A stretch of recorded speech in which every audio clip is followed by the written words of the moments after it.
The ocean air carried a sharpness that evening, the kind that seeps through shawls and lingers on the skin. I had chosen a deep teal dress for the rehearsal dinner, modest but elegant, and pinned my silver hair back the way Seraphine once liked when she was a girl.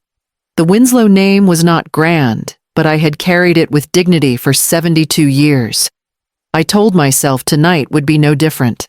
The coastal estate her fiancé's family had rented was lit like a palace. Lanterns floated above trimmed hedges, waiters glided between tables with champagne trays, and every corner smelled faintly of roses and expensive cigars. I moved carefully through the crowd, smiling politely, though most faces were strangers. Their laughter felt like it belonged to another world. I had brought a gift tucked under my arm, a silver-wrapped album I'd spent months preparing. Each page held a memory of Seraphine, her first school recital, her high school graduation the afternoon she ran barefoot through the tide pools near our home. I imagined her opening it with Damien, the man she said she loved, and remembering where she came from. That was my hope. When Seraphine appeared, she wore ivory silk that caught the light, her dark hair pinned in a chignon, so severe it changed the shape of her face. She looked stunning, more like a figure from a magazine than the daughter I had rocked to sleep through fevers and storms. Her smile dazzled the guests around us, but when her eyes found mine, the brightness dimmed. She crossed the room with Damien at her side. He offered me a polite nod before turning to greet another guest. Seraphine leaned close, her perfume overwhelming her lips, curling in a smile meant for the crowd. Tomorrow, she whispered, her voice a blade wrapped in velvet, you will no longer be a member of this family.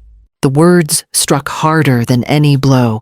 I stood frozen, clutching the memory album so tightly, my knuckles whitened. She didn't flinch. Her smile remained fixed for those watching, though her eyes were colder than the Atlantic in December. I tried to speak, but nothing came. My throat closed as though the air itself had turned solid. Seraphine adjusted the strap of her purse with one graceful motion, and in that moment, a folded paper slipped from its mouth and drifted soundlessly to the carpet between us. She didn't notice. She was already turning away, Damien reclaiming her arm as if nothing had passed. I bent slowly, the weight of years heavy on my spine, and picked up the paper. It was thick, embossed with the dark seal of a Manhattan law firm. My hand trembled as I tucked it into my clutch, unsure why I hid it even from my own eyes. I told myself it was instinct, that perhaps it was nothing more than some vendor's contract. Yet the heaviness in the paper felt different, more deliberate, as if it carried something meant to be concealed. The evening blurred after that.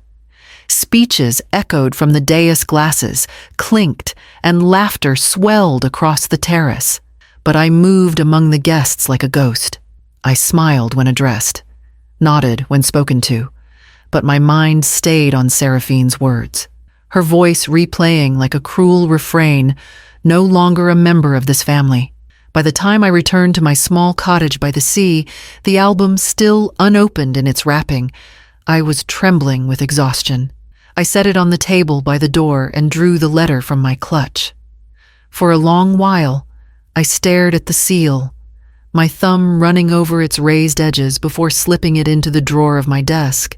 I couldn't bring myself to read it, not yet. The house was silent, but for the steady ticking of the old mantel clock. In that silence, I realized something had shifted beyond repair. Tomorrow would come with or without me, and I was no longer certain what place I held in my daughter's life. I poured a cup of tea, though it cooled untouched. Outside, the ocean murmured against the shore, steady and indifferent. Inside, I sat in the dim light, the unopened letter in the drawer beside me, already certain it held a truth I might not want to face. Sleep eluded me that night. I lay in bed listening to the restless sea, my mind replaying Seraphine's whisper. The sound of her voice refused to fade, cruel and sharp, almost unrecognizable. To steady myself, I reached back through memory to the years when everything between us had been different, when she was all I had, and I was all she needed.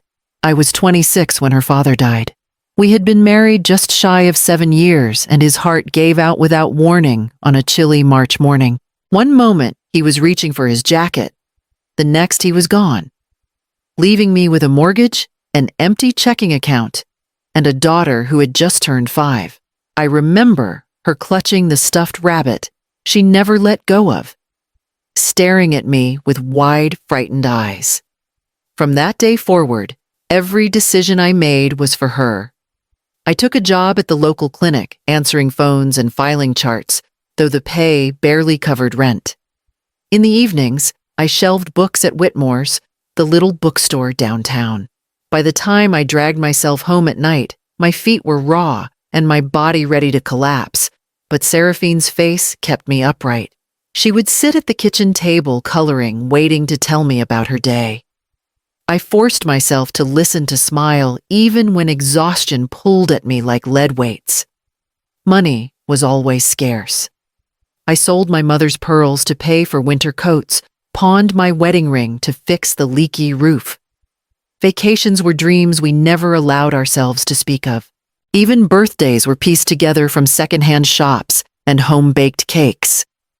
But I took pride in the small joys, building sandcastles at the beach, with a thermos of lemonade, reading bedtime stories, until my voice grew hoarse, teaching her how to ride her bicycle in the church parking lot. My friends drifted away in those years. While they traveled or remarried, I worked double shifts and saved every dime for Seraphine's future. Invitations to dinners went unanswered, not from disinterest, but from necessity. Slowly, my world narrowed to her laughter, her schoolwork, her well-being. It was a choice I made willingly, though it came at a price I felt only much later. When she entered middle school, she began to notice what we lacked. Other girls carried shiny backpacks and wore store-bought dresses. Seraphine wore hand-me-downs I had carefully mended. She never said much, but I caught the flicker of embarrassment in her eyes. I tried to make up for it in other ways, tutoring her through math homework, cheering at every recital, filling our walls with her drawings and certificates. High school was harder. She grew taller, sharper, restless in ways I couldn't soothe. I took extra shifts to save for college, cutting my own meals short, walking instead of taking the bus. I kept every receipt, every statement, terrified that somehow it still wouldn't be enough. By the time she graduated, I had worn myself thin, but the acceptance letter to Columbia Law in her hands made every sacrifice worthwhile. I remember hugging her so tightly she laughed and said she couldn't breathe. That day, I believed all the hardship had found its meaning. Now, sitting alone in my cottage decades later, the memory of her laughter felt like it belonged to another life. I had given everything youth health friends, even the ring that once bound me to her father, so she would never feel abandoned, never feel small. And yet the daughter I raised with every fiber of myself had leaned across a crowded room and told me I no longer belonged. I closed my eyes against the sting and tried to push the thought away, but another memory surfaced. The first time Seraphine pulled her hand from mine in public, glancing around as though ashamed. It was the beginning of a distance. I hadn't wanted to see, a distance that had only widened over the years, and it led me unavoidably to the night I first met Damien Hawthorne. The summer after Seraphine's first year at Columbia was the first time I felt her slipping beyond my reach. She came home for a weak suitcase heavier with designer labels than textbooks, her voice threaded with the clipped cadence of city life. The cottage that had once been her anchor seemed suddenly too small for her footsteps. I remember standing in the kitchen, watching her wrinkle her nose at the peeling linoleum I hadn't yet managed to replace. "You really should modernize, Mother," she said, setting her phone on the counter without looking at me. "It feels out of touch, out of touch." The words landed harder than she realized.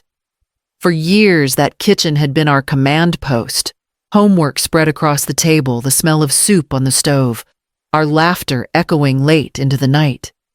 To her, it was nothing more than a relic. I smiled, as if the remark were harmless.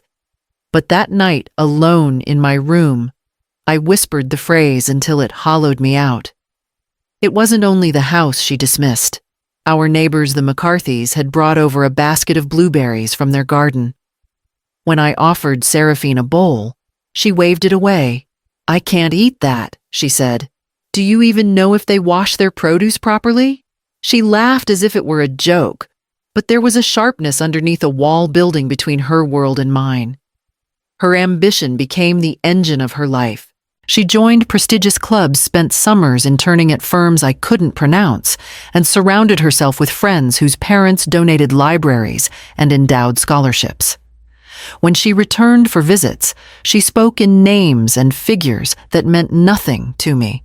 I listened, proud of her accomplishments, but also aware of how little space I occupied in her stories. Once I suggested attending Sunday service together, as we had when she was a girl. She glanced up from her laptop and said, "Honestly, that's not relevant anymore." Her tone was polite but final. I let the matter drop, but inside, I felt the thread between us fraying. Still, there were glimpses of the daughter I remembered. Late at night, when exhaustion dulled her sharp edges, she would sit beside me with a cup of tea and rest her head briefly on my shoulder. Those moments kept me believing the distance was temporary, a phase she would outgrow once she understood the weight of family. But with every passing year, warmth gave way to calculation. She measured people by what they could offer, opportunities by what they could yield. I told myself this was the price of ambition, that perhaps she was only trying to build a life sturdier than the one I had given her. Yet I couldn't silence the ache when she dismissed our modest home, our humble traditions, and even me. The turning point came during a holiday dinner. I had invited a few old friends, women who had supported me when Seraphine was a child. They brought casseroles, laughter, and stories of grandchildren.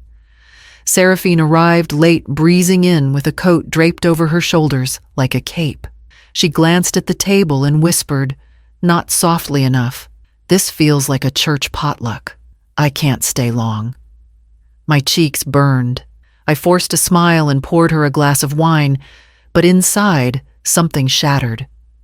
She no longer saw us as family, only as remnants of a life she had outgrown. In the years that followed, her visits grew shorter, her calls less frequent.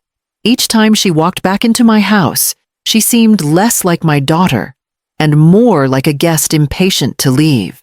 I told myself it was only ambition, that the coldness in her eyes was temporary. But when she finally brought Damien Hawthorne into our lives, I understood the distance had become a chasm. I first met Damien Hawthorne on a spring afternoon 3 years ago. Seraphine had called me the week before, her voice brimming with a pride I hadn't heard in years. "Mother, you'll finally meet him. We're coming for dinner next Sunday.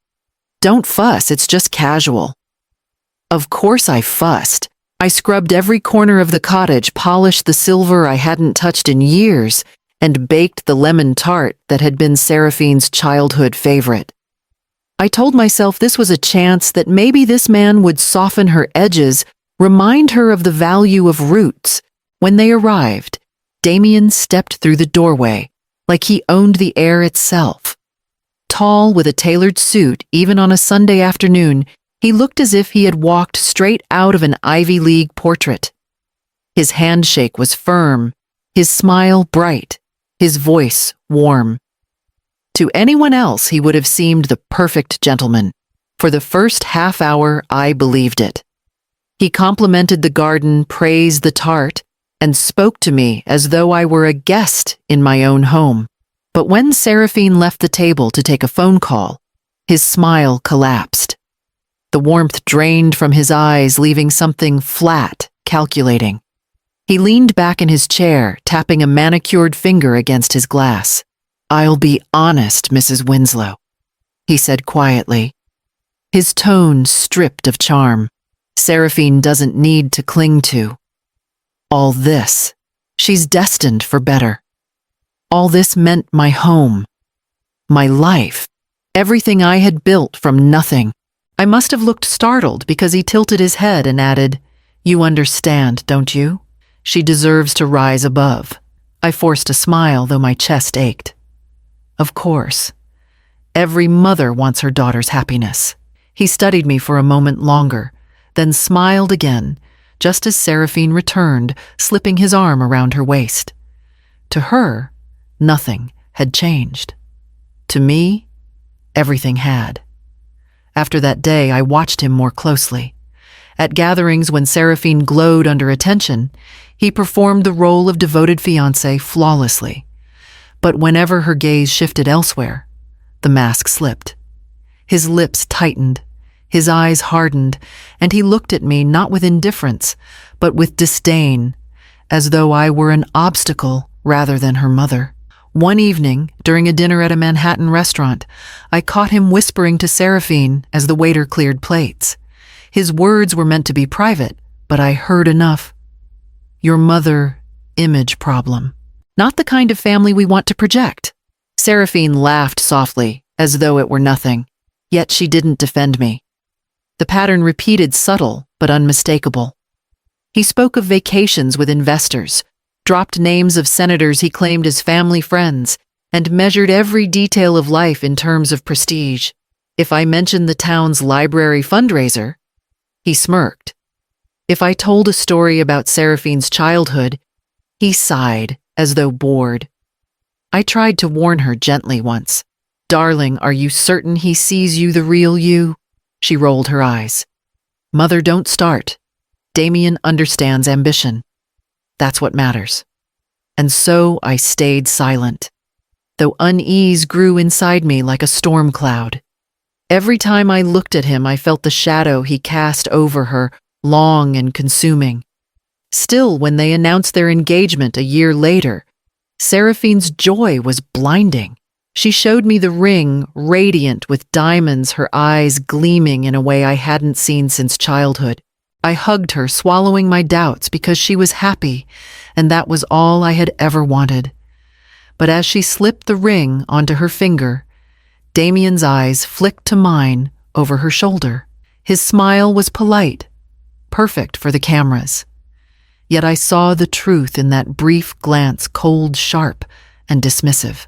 It was the same look he would carry into every room where I stood until the night of the rehearsal dinner, when his shadow finally merged with hers.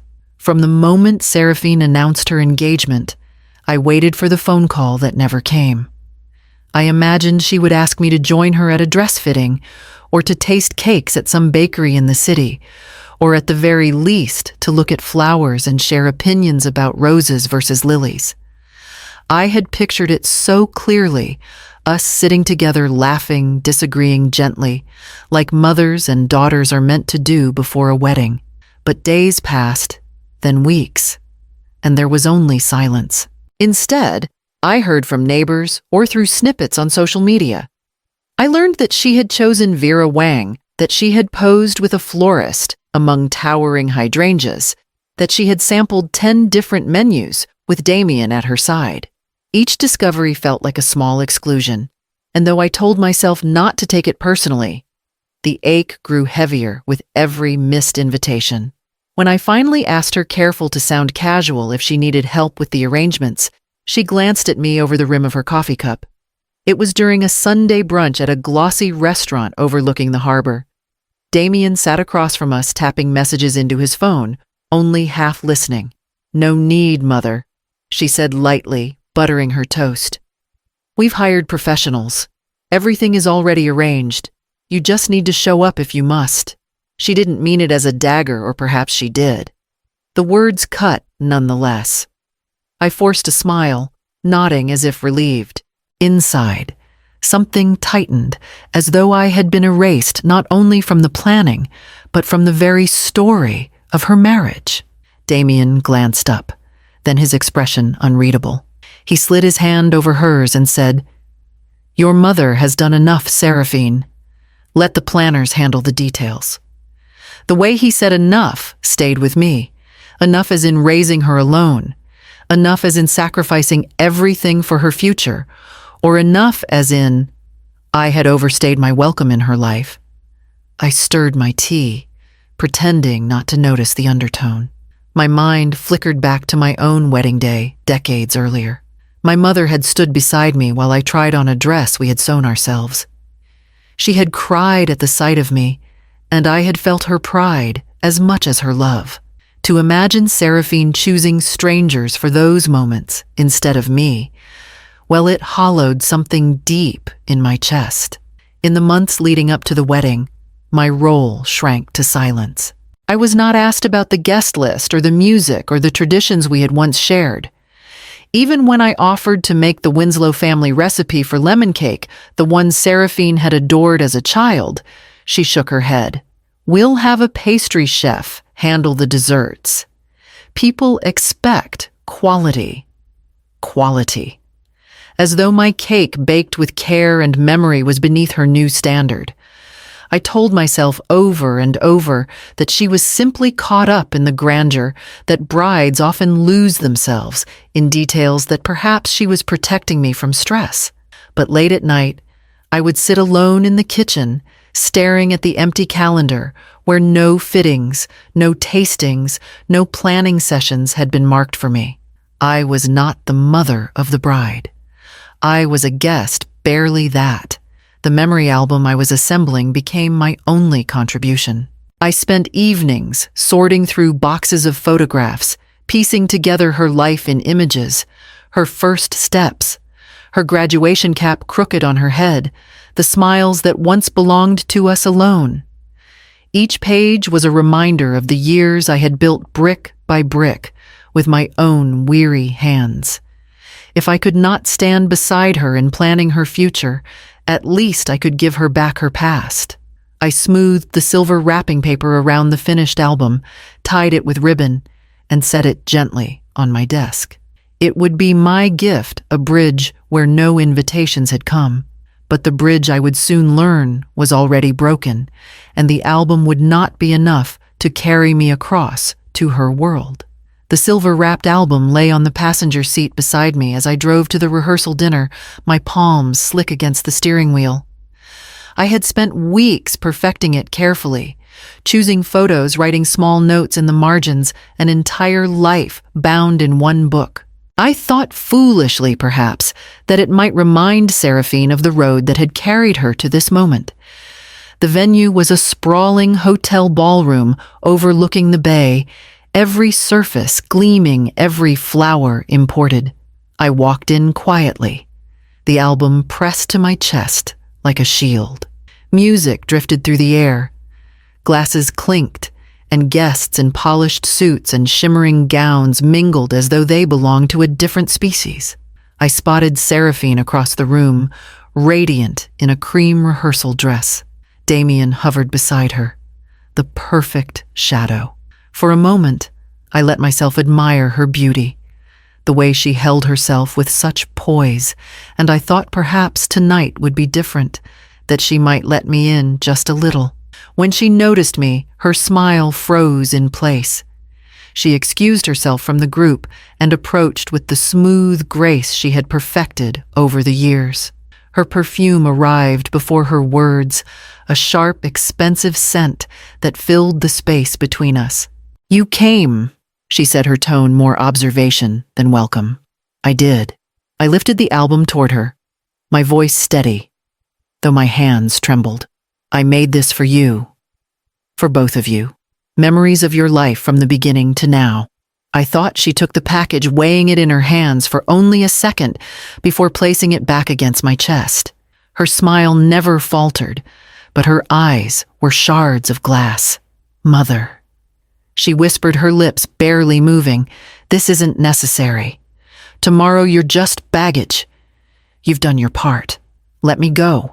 The words burned more cruelly than before, not because of their content, but because she said them while smiling, as though I were the only one in the room who could feel the knife sliding in. I clutched the album tighter, my fingers digging into the ribbon. My mouth opened, but no sound came. "Don't embarrass me tomorrow," she added softly. her eyes flicking past me toward Damien, who was busy charming a circle of investors. "Stay home if you must. It will be easier for everyone." And then, as quickly as she had come, she turned away.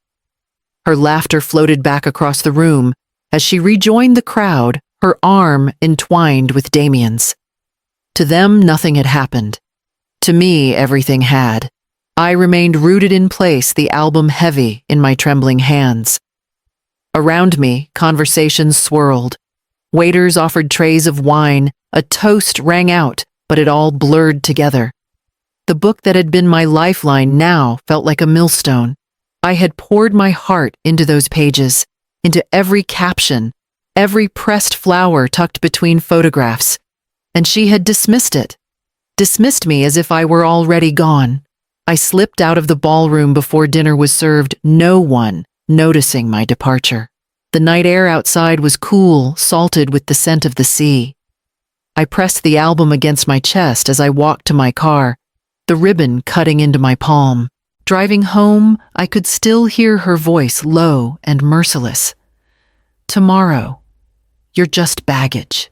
The words echoed with each turn of the tires, following me all the way back to my cottage.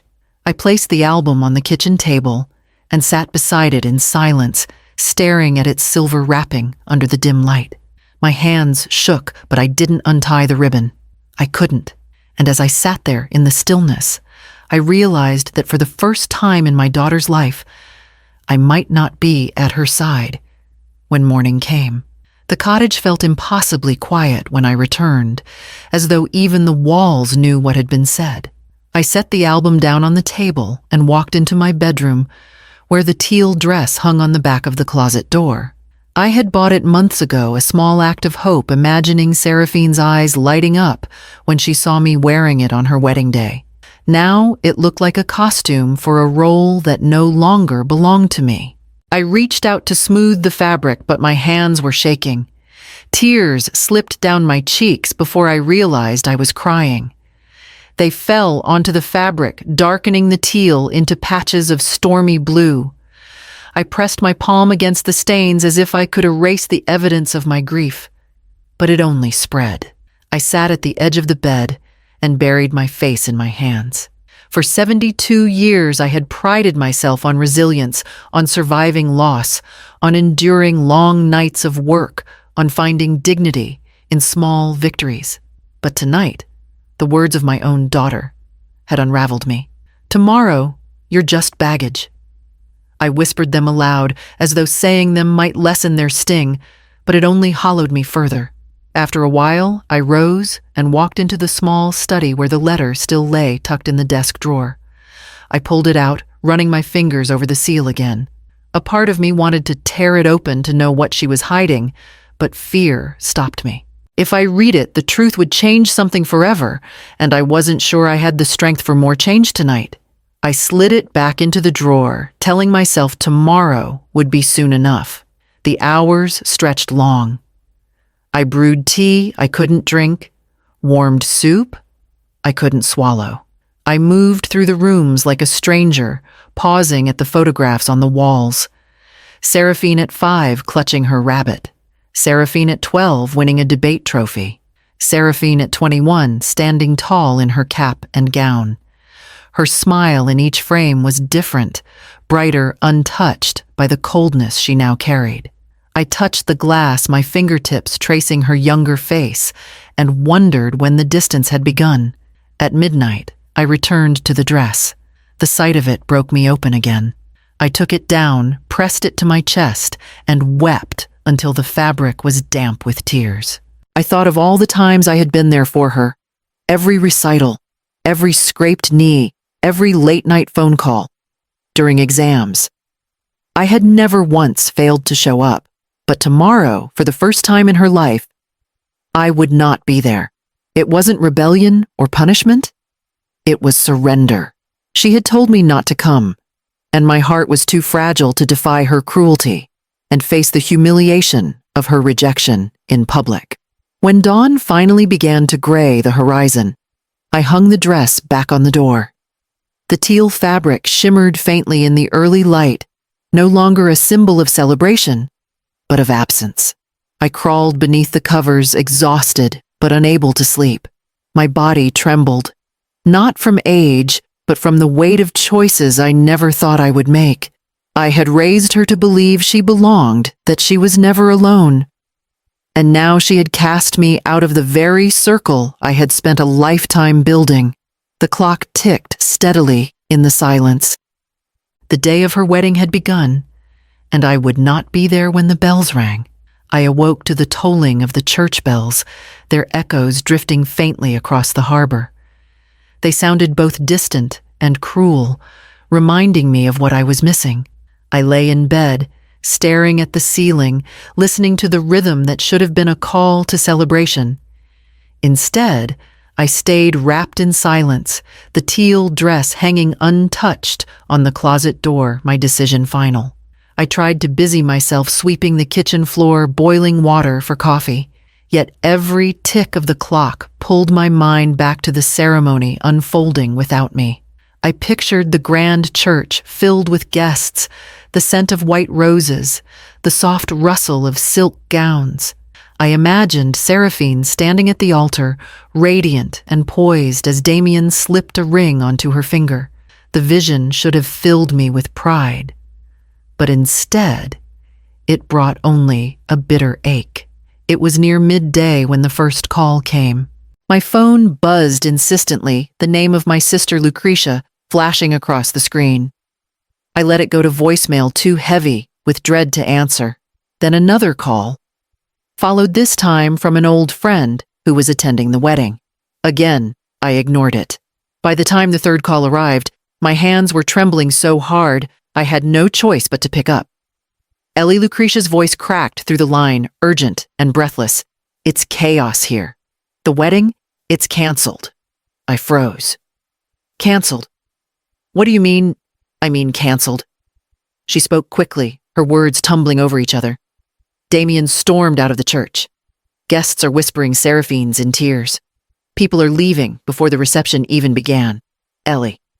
Something happened. Something big. Her voice faded under the noise of commotion. In the background, murmurs raised voices, the slam of a heavy door. I pressed the phone tighter to my ear. "Did he call it off?" I whispered. "Yes," Lucretia answered. "In front of everyone. He said the wedding couldn't go on. He didn't give details, but he looked furious." "And Seraphine?" "Oh, Ellie, she collapsed. They had to help her out of the sanctuary. People are saying there's a secret, something shameful that came out just before the vows." My knees buckled and I sank into the nearest chair. The mug of coffee I'd been holding spilled across the table, but I didn't move to clean it. My mind spun. The rehearsal dinner, her words the letter from the law firm, suddenly the pieces shifted into sharper focus. Lucretia's voice softened. "I don't know the truth yet, but whatever it is, Damien wanted no part of it. He walked out Ellie, just left her standing there." I closed my eyes, picturing the scene. Guests dressed in their finery, whispers snaking through pews, Seraphine's perfect composure shattering under the weight of exposure. For years, she had built her world on appearances, cultivating control, projecting elegance. And now, in the space of a single moment, it had all unraveled. I didn't ask Lucretia to explain further. I knew she couldn't. All she could do was bear witness, and all I could do was sit miles away in my small cottage, clutching the phone while the life Seraphine had so carefully constructed crumbled in public view. When the call ended, I stayed at the table staring at the spreading stain of coffee. My hands rested against the silver-wrapped album, still unopened. The weight of it was unbearable, heavier now that I understood what my absence had spared me from seeing. Outside, the bells no longer rang. The sky had clouded over, as if even the heavens disapproved. I thought of the little girl who once held my hand, walking into church, her ribboned hair bouncing her smile unguarded. I thought of the woman she had become, proud and distant, whispering that I was no longer part of her family. And now, with the wedding dissolved and whispers of a secret swirling, I knew that whatever truth had broken free inside that church would soon reach me too. By late afternoon, the phone calls had slowed, but the weight of unanswered questions pressed harder against me. I sat at the kitchen table with the silver-wrapped album beside me, its ribbon frayed where my fingers had worried at the bow. I knew sooner or later I would have to speak with someone to hear the truth, rather than half-whispered fragments. It was my sister Louisa who finally brought it. She arrived without warning, her heels clicking sharply against the porch before I even had the chance to stand. She let herself in her face, pale, beneath her wide-brimmed hat, the kind she wore to Sunday services. "Ellie," she said, sinking into the chair opposite mine, "I couldn't leave you in the dark any longer. You deserve to know." I studied her expression, bracing for what I already sensed would wound. "Tell me." She folded her hands tightly as though keeping them still might steady her voice. It wasn't cold feet. Damien didn't just change his mind.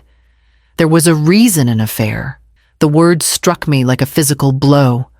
My breath caught, and for a moment I couldn't respond. An affair with who her eyes softened, but she didn't hesitate. With Damien's business partner. One of those sleek young men he's been working with. They say it had been going on for months. And today, of all days, it came spilling out. I leaned back in my chair, my hand gripping the edge of the table. Images flashed in my mind, Seraphine's distant smiles, the way she avoided questions about her late nights, her irritation whenever I asked too much. Pieces of the puzzle ignored at the time suddenly locking into place. "How did it come out?" I whispered. Louisa sighed. "A bridesmaid. Poor girl was already tipsy before the ceremony. She made some offhand remark thinking no one was listening. But people were listening. The wrong people. By the time the organ began to play, the whispers had reached the altar. Damien heard enough to confront her in the side chamber. Then he walked out in front of everyone. He didn't wait for explanations.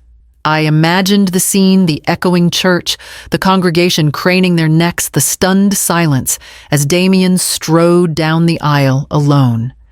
And Seraphine, my daughter, standing there, exposed, her carefully built image collapsing in an instant.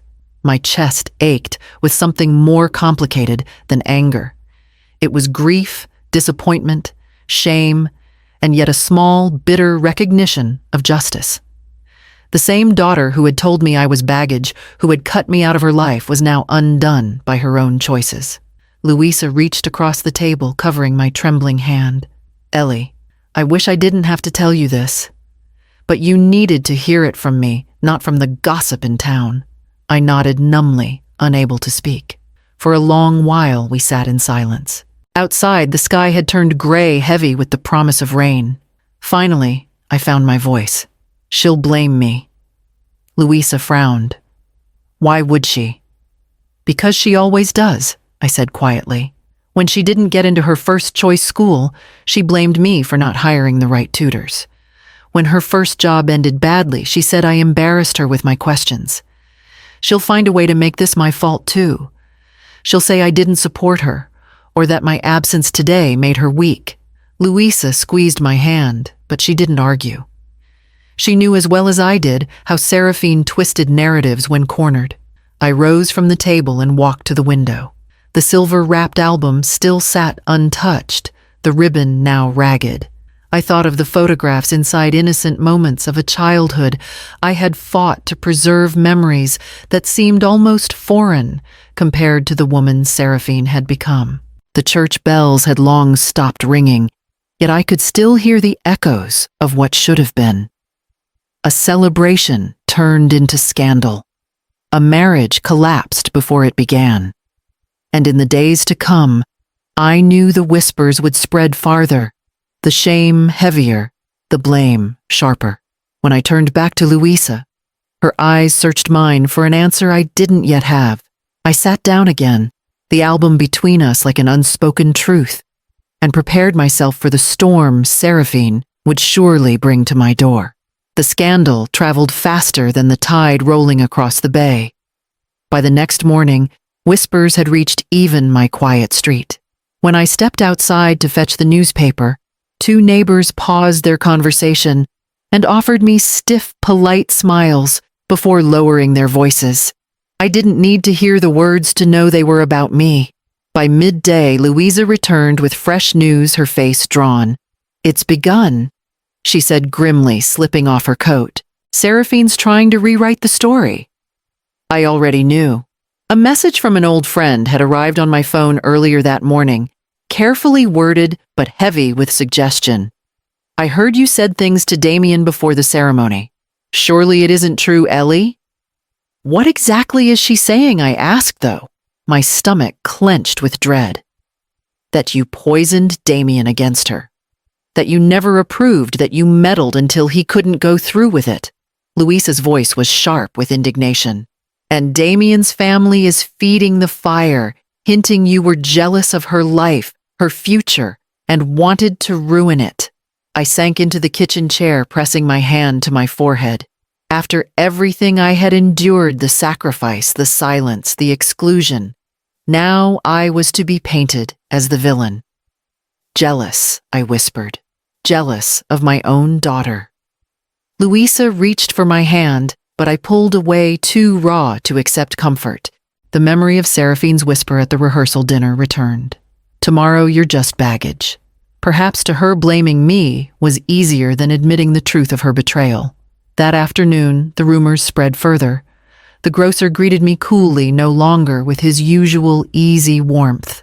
At the pharmacy, a pair of women I had known for decades stopped speaking when I approached the counter. Their eyes followed me, judgment heavy as though I had committed a crime. I returned home with trembling hands and shut the door behind me. The cottage, usually a place of refuge, now felt like a prison cell. I walked from room to room, unsettled, my gaze falling again and again on the album of memories still resting on the table. I had created it to remind Seraphine of love, but it now seemed only a relic of a bond she was determined to sever. The phone rang again in the evening. This time, it was a colleague from my years at the clinic, hesitant and halting. "Ellie, I don't believe what they're saying, but people are talking. They say you never liked Damien, that you made sure he knew it. I never." My voice cracked. "I never said a word to him that day. I wasn't even there." "I know," she said softly, "but others don't." After the call ended, I sat at the kitchen table until the sky outside darkened. The weight of injustice pressed against my chest. I had chosen silence on the day of the wedding, thinking it would spare me humiliation, but my silence was now being twisted into guilt.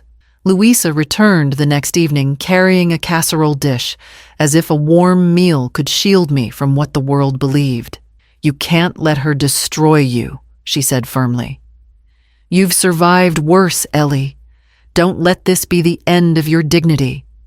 I wanted to believe her, but as I looked around at the shadows lengthening across my walls, I knew the battle ahead would be unlike anything I had faced before. Seraphine had set the story aflame, and I would have to decide how, or if, I could fight it. And then, just as the last light faded from the horizon, there came a knock at my door, sharp, deliberate, and heavy with what was to come. The knock on the door that night had rattled me, but what arrived the following morning nearly broke me. A courier in a dark suit appeared on my porch, his expression professional but pitying, as though he already knew what the envelope in his hand contained. "Mrs. Winslow?" he asked. I nodded. My voice was too thin to answer. He handed me the envelope, asked for my signature, and left without another word. The paper was thick, the seal embossed with the name of a prestigious law firm from New York. I carried it to the kitchen table as though it were something toxic. My fingers trembled while I tore it open, and the words swam before me. Notice of intent to pursue legal action. Damien's family. Defamation. Interference. Emotional damages. The language was stiff and ruthless, But the message was simple. They were accusing me of ruining reputations, of sabotaging the wedding, of poisoning the match. They threatened lawsuits so large they could strip me of everything I had managed to hold on to. For a long time, I couldn't move. The silver album still lay on the table, now half hidden beneath the thick stack of legal paper, as if my memories themselves were being smothered by accusation. I reached for the phone and called Clara. She had been my friend for decades, a steady presence through the years when I was raising Seraphine alone. Now she worked as a paralegal in a respected firm downtown. Her voice, calm but urgent, steadied me. Ellie listened to me carefully. This is intimidation. They're trying to frighten you into silence, maybe even into a settlement. The claims are shaky, but the process is the punishment. They want to bleed you dry with legal fees until you break. I pressed the phone to my ear, staring at the pages as if they might bite me. Clara, I don't have the money for a fight. You know that. I do, she said gently, and so do they. That's why they chose this route. They know dragging you into court would cost you everything, even if you win. They're betting you'll fold. Her words sank into me like stones. I thought of my small savings account, the modest pension I relied on, the cottage that was my only sanctuary. In their eyes, it wasn't just about reputation. It was about leverage, power, control. I could almost hear Seraphine's voice layered beneath the letter's threats. Tomorrow, you're just baggage. Clara, I whispered, how do I fight this? You don't, not alone. You need counsel, someone who understands these tactics. I'll help you find the right lawyer. But first, you need to decide if you have the will to fight. Because they'll drag you through the mud. They'll lie. They'll twist everything. And Seraphine Clara hesitated, her voice dropping lower. She might stand with them. I closed my eyes. It wasn't a possibility I wanted to consider, but I knew it was true. My own daughter, to save herself, might let me burn. When I hung up, the house was silent again, but the silence no longer comforted me. It pressed down on me like weight, like judgment. I gathered the papers into a neat stack and tucked them back into the envelope, though the words were already carved into my mind. The cottage windows rattled as a storm moved in across the bay. I stood at the glass watching the first drops splatter against the pane and felt the storm inside me match the one outside. I had spent my whole life surviving sacrifice, silence, and scorn. But this was different. This was war declared on paper, signed in ink, aimed at my ruin.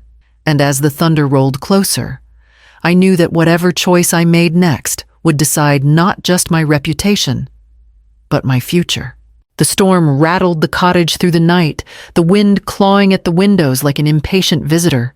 I barely slept.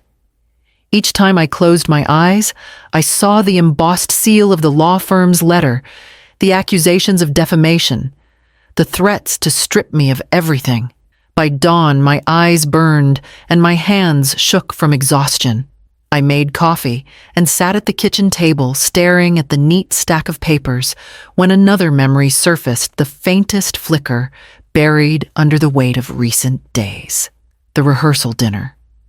Seraphine's purse falling open, the folded envelope slipping to the floor, the seal of a law firm staring up at me before she snatched it away. The image sharpened as if summoned. The envelope had been nearly identical to the one now lying before me. I rose abruptly, my chair scraping against the floor, and went to the study. Pulling open the desk drawer, I found it exactly where I'd placed it days earlier, the envelope Seraphine had dropped. My fingers trembled as I drew it out, brushing the dust that had already begun to settle on its surface. This one was different, unopened, heavier. The seal had been cracked when it fell, though she hadn't noticed in her rush. For days I had avoided it, afraid of what it might reveal. Now I knew I couldn't look away. I broke the remaining wax and slid out the contents. Legal drafts, page after page, each stamped with the firm's insignia. The heading leapt out at me, prenuptial agreement. At first, I thought it ordinary, the sort of document any wealthy man's family might request. But as I read further, my stomach turned. This wasn't designed to protect Damien. It was designed to bleed him. The clauses were ruthless. Should Damien divorce Seraphine, or should any dispute arise, significant portions of his future earnings would be funneled into accounts established solely in her name. There were provisions for control over property, over investments, even over charitable donations. The language was sterile, but the intent was clear. Damien's life, his career, his fortune were to be siphoned into her grasp. I flipped through the pages, my hands shaking. At the back was a list of accounts offshore, hidden, shielded by layers of corporate names. Accounts I never imagined my daughter would know how to establish, let alone prepare to use. The puzzle pieces snapped into place with brutal clarity. Damien hadn't been the one with power. Seraphine had orchestrated everything, the engagement, the display of wealth, even the wedding itself as a gateway to possession. And the affair. Perhaps it was desire, or perhaps it was strategy. Another thread in a web she had spun so carefully. I pressed the papers against the table, my breath shallow. This was her secret. The shame that had unraveled her at the altar was not only infidelity, it was exposure. The drunken bridesmaid slip had cracked the facade, but this document was the foundation of her scheme. I leaned back in my chair, staring at the ceiling. For years I had told myself Seraphine's coldness was armor, that beneath it, she was still the girl who once held my hand and asked for bedtime stories. But these pages told another story, one of calculation, manipulation, and greed. The storm outside had passed, leaving the air thick and still. I gathered the papers, folded them carefully, and slid them back into the envelope. It was no longer just evidence of betrayal. It was a weapon. The kind that could shift power not only against Seraphine, but against the family now threatening to crush me. For the first time in days, a steady calm spread through me. I had been silent too long. Now I held something stronger than rumors or accusations. I placed the envelope beside the lawsuit letter on the table. 2 stories written in legal ink, hers and mine. One meant to destroy me, the other waiting to destroy her. And as I stared at them side by side, I realized my next step would decide which story survived. The courthouse smelled faintly of polished wood and nerves. I sat at the defendant's table, my hands folded in my lap, every muscle taut. Damien's family had arrived with an army of lawyers in tailored suits, their polished shoes clicking like metronomes of intimidation. Across the aisle, Seraphine sat beside them, her face a mask of cool disdain. She wouldn't meet my eyes. The judge entered his gavel, calling the room to order. What followed felt less like justice and more like theater. Damien's attorneys spoke first, their voices smooth, confident, dripping with accusation. Ladies and gentlemen, what we have here is not merely a mother who overstepped, but a bitter woman who sabotaged her daughter's happiness. Mrs. Winslow poisoned Damien Hawthorne, against his bride spread malicious insinuations, and left a young woman humiliated before her community. They spoke of emotional damages, of interference, of reputations ruined. Each word struck me like a hammer, meant to fracture what little strength I had left. I saw heads in the audience nodding whispers, passing between strangers who had come to watch the spectacle. When it was my turn, my attorney gave me a small nod, but I rose before he could guide me. I would not let another voice speak for me, not this time. My knees shook, but my voice, when it came, was steady. I have listened to accusations that I sabotaged my daughter's life. I began looking directly at the judge. But I stand here, not as a bitter woman, not as a meddler, but as a mother. A mother who raised her daughter alone after being abandoned. A mother who sacrificed sleep, comfort, and companionship to ensure her child had every chance to thrive. And now I am accused of destroying her future. No, I will not carry blame for choices I did not make. A murmur rippled through the courtroom. I placed a folder on the table, sliding out 2 crisp pages. This, I said, holding them high, is my testimony. 2 pages, plain words written in truth. And attached is something that speaks louder than all the rumors in this room. I handed the papers to the clerk, who delivered them to the judge. My hands no longer trembled. The courtroom stilled as he examined the document, flipping from my written statement to the attached letter. His brow furrowed, his lips tightening. The judge cleared his throat. Order in the court. His voice was sharp, but the audience had already erupted. Gasps, whispers, a hissed prenup echoed like sparks in dry grass. Even Damien's lawyers faltered their polished performance, cracking as they scrambled to see what the judge now held. The incriminating draft. Seraphine's predatory prenuptial agreement was no longer hidden. Every clause, every manipulation designed to siphon Damien's fortune into secret accounts lay exposed in black and white. The judge struck his gavel again. Silence. The echoes bounced off the paneled walls until the room fell still. He looked down at me. Mrs. Winslow, your testimony will be entered into record.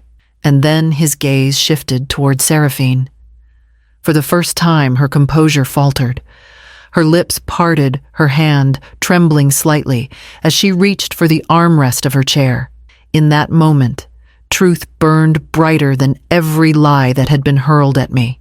I stood straighter, the weight of weeks of humiliation lifting, if only slightly. The lawyers whispered furiously among themselves, but the damage was done. The letter was in the court's hands. The story had changed. I returned to my seat, my heart steady at last. Whatever came next would not erase the pain of betrayal, but the truth was no longer buried. And as I sat there, breathing in the silence after the storm, I saw the cracks spreading through Seraphine's world and knew the collapse was only beginning. The days after the hearing unfolded like a slow unraveling of a tapestry. Seraphine had spent years weaving. The courtroom revelations spread quickly, carried on the tongues of those who had once flocked to her dinner parties and admired her polished elegance. What had once been envy turned into quiet satisfaction. Society loves a rise, but it craves a fall even more.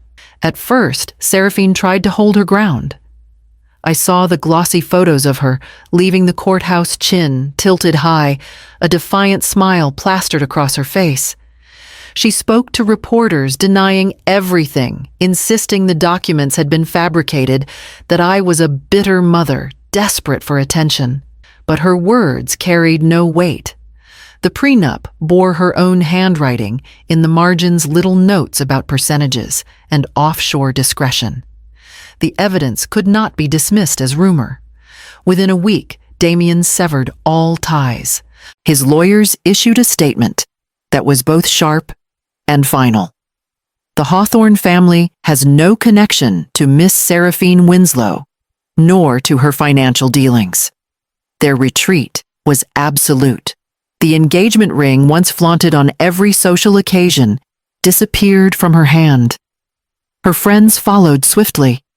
Invitations dried up, messages went unanswered, and her carefully curated circle shrank until there was no one left to defend her. Those who had once basked in her charm now avoided her entirely, as though association itself carried contagion. I heard about it in fragments through Louisa, through neighbors, through the hushed conversations that still reached my ears, even when I tried not to listen. They said she had been seen dining alone, that her once bustling apartment now sat dark more often than not. One woman confided almost with pity that Seraphine had shown up at a gallery opening only to be met with cold stares and turned backs. As for me, I stayed silent. I could have reached out, but I didn't. My heart was torn between ache and anger, between the mother in me who remembered the child she had been and the woman I had faced in court, willing to destroy me to preserve her lies. Still, I could picture her standing in her apartment mirrors reflecting only herself, fury and humiliation twisting together in her chest. Alone in a way she had never been before. The irony was bitter. She had whispered that I was baggage, that I had no place in her future, and yet now, with her future crumbling, she was the one cast aside. I walked the shoreline one evening, the gulls circling overhead, the tide foaming at my feet. The air carried a bite of autumn sharper than weeks before. I thought of Seraphine out there somewhere in the city, stripped of her illusions, her armor cracked. I wondered if she felt the cold too, if she had finally begun to understand what it meant to be without anyone to lean on. The memory of her standing at the rehearsal dinner returned to me, the scent of her perfume, the glint of her earrings, the cruelty of her words. I tried to imagine her now stripped of all that finery, the mask torn away. I carried no triumph in it, only a hollow ache. A mother does not rejoice in her child's downfall, no matter how sharp the wounds inflicted, but neither could I forget the scars she had left on me. Back at the cottage, I lit a lamp and sat by the window, the silver-wrapped album still untouched on the shelf. Its ribbon had begun to fade in the sun, the paper curling at the edges. A gift never opened, a bridge never crossed. As the night deepened, I felt the weight of choice settling over me again. Seraphine had fallen. The world had turned its back on her. And soon I would learn whether she would reach for me in her ruin or let bitterness drag her further into the shadows. It was late evening when I heard the knock. Softer than the couriers, less certain than the neighbors who sometimes came by. I opened the door, and there she was, Seraphine. Her hair was disheveled, her face bare of the armor she usually wore. For the first time since she was a child, she looked small. "Mother," she whispered, her voice frayed. I had nowhere else to go. I stepped aside, and she crossed the threshold. Shoulders bowed under a weight heavier than any bouquet or diamond she had ever carried. She sat at the table without invitation, her hands clasped tight, as if in prayer. "I hated you," she said suddenly. Her eyes lifted, shining with unshed tears. "All my life I hated you. I thought you drove him away. Father, I thought he left because of you." The words cut not because of their cruelty, but because of the years they represented, years of distance, coldness, and bitterness, all rooted in a lie she had carried in silence. "Seraphine," I said softly, "your father didn't leave because of me. He left because of himself. He was drowning in gambling debts. He sold the car, emptied accounts, begged strangers for loans. I begged him to stop, to think of us, but he couldn't. One morning he was gone. Not because I pushed him, but because he ran from the ruin he made." Her breath caught. No, he told me once when I was little that you didn't love him, that you wanted him gone. He lied to protect his pride," I answered gently. "I loved him. Even after he left, a part of me still did. But I had you, and I couldn't let you see me break. So I worked, and I smiled, and I told you stories to keep your world whole." Her tears fell, then streaking her cheeks. She covered her mouth with her hand, as though trying to dam the flood of grief. "All these years, I thought you destroyed him. I thought you ruined our family. That's why I turned so cold to you." I reached across the table, laying my hand over hers. She didn't pull away. For the first time in decades, she let me touch her without resistance. The silence between us shifted, not warm yet, but no longer ice.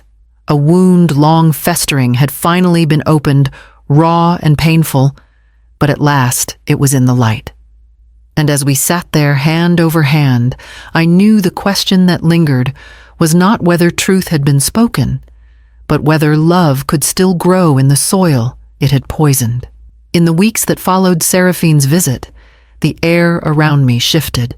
The heaviness that had clung to the cottage began to lift, replaced by something gentler. Something that felt almost like renewal. I started with the garden. For too long it had been overrun by weeds, the roses tangled, and the lavender dry. One morning, I put on my gloves and stepped into the soil. Slowly, carefully, I trimmed, pruned, and planted. By the end of the week, color returned, buds pushing through, as if they too had been waiting for me to come back. Neighbors stopped by, some shyly, some boldly, to say the garden looked alive again. I realized then that so did I. Inside, I unearthed my old paints. The brushes were stiff at first, the canvases dusty. But as I mixed colors, something inside me softened. I painted the sea at dawn, the roses from my garden, even the teal dress that still hung in my closet. Each brushstroke was an act of reclaiming parts of myself I had neglected in the long years of sacrifice and silence. On Tuesdays, I began walking down to the community center by the harbor, where a book club met. At first, I hovered at the edge, listening more than speaking. But soon, I found myself drawn into their conversations about stories and lives beyond our own. We laughed, we argued, and sometimes we simply sat together, watching the sea. For the first time in decades, I felt seen not as Seraphine's mother, but as Eleonora Winslow, a woman with her own thoughts, her own voice. At night, I would sit by the window, the silver album now tucked away in a drawer. I no longer needed it as proof of who I had been. My worth wasn't bound to memory or to my daughter's recognition. I was building a life where dignity and peace were my own. And yet I knew the story with Seraphine was not over. The look in her eyes that night, raw, wounded, reaching, lingered with me. One day she would come again. The question was not if, but when.